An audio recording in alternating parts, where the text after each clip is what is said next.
The millionaire froze when he pushed open the door of his abandoned house and heard a child whisper, "Mom, if he comes back, will he make us leave again?"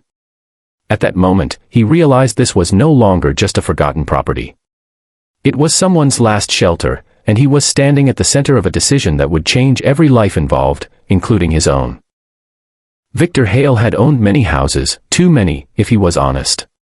Mansions he barely visited, investments he barely remembered. The small, weather-beaten house at the edge of the city was one of them. Bought years ago, abandoned when bigger opportunities called him elsewhere. That morning, Victor came only because his assistant insisted the property papers needed updating. He expected dust, silence, emptiness. Instead, he heard movement. A chair scraped. A soft cough. And then a woman's voice. Tired, careful, protective. Victor stepped inside slowly, unsure why his chest suddenly felt tight.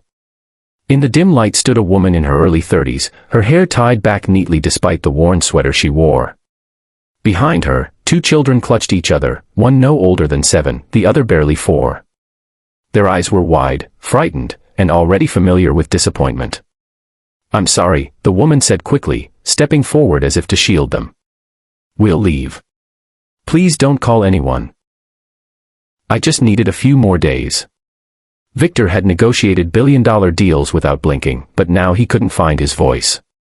"How long have you been here?" he finally asked. The woman hesitated. 3 months. Her name was Elena. She was a widow. Her husband had died suddenly of a heart condition, leaving behind medical bills, unpaid rent, and promises that disappeared as fast as condolences.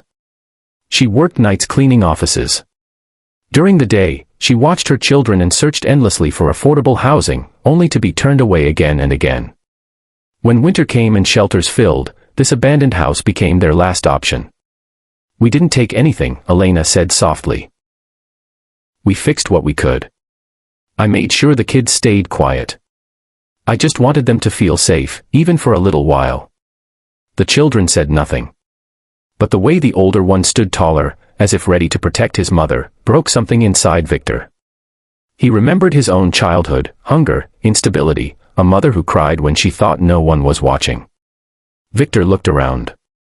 The house was cleaner than he remembered. Swept floors. A repaired window. Crayons arranged neatly on the floor.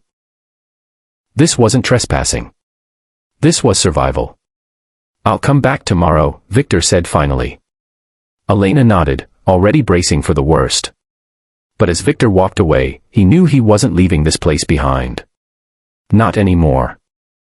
That night, Victor couldn't sleep. He kept seeing the children's eyes. Not begging, expecting nothing. That expectation hurt more than anger ever could. The next morning, he returned earlier than planned. He brought food. Warm clothes. Toys he hadn't bought with intention in years. Elena answered the door cautiously, fear flickering across her face, until she saw what he was holding. "I'm not here to evict you," Victor said gently. "I'm here to listen." Elena broke down then. Not loudly. Just quietly, the way people do when they've been strong for too long. Victor learned everything. How her son Daniel loved drawing houses, with big windows so light can come in. How her daughter Mia slept holding her father's old jacket. How Elena skipped meals so the kids wouldn't notice there was less food. Something shifted inside Victor. He realized that all his wealth, every figure on a screen, had never once made him feel this responsible, or this human. Over the next weeks, he did something no one expected. He renovated the house, but with them, not around them.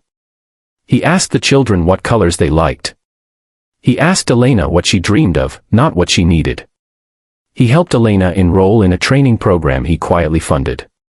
He arranged childcare without announcing his name. He set up a trust, not as charity, but as stability. One evening, as they sat together at a small table in the newly warm kitchen, Daniel looked at Victor and asked, "Are you our landlord?" Victor smiled softly. "No." "Then what are you?" Victor thought for a moment. "I think," he said, "I'm someone who finally remembered where he came from. Months later, Elena stood in her new job uniform, confident and steady. The children laughed louder, slept better, dreamed bigger. And Victor? He sold half his unused properties and started a housing initiative that focused not on profit, but dignity. Because one abandoned house taught him a truth no boardroom ever had. We don't own homes. We borrow them until someone needs them more than we do.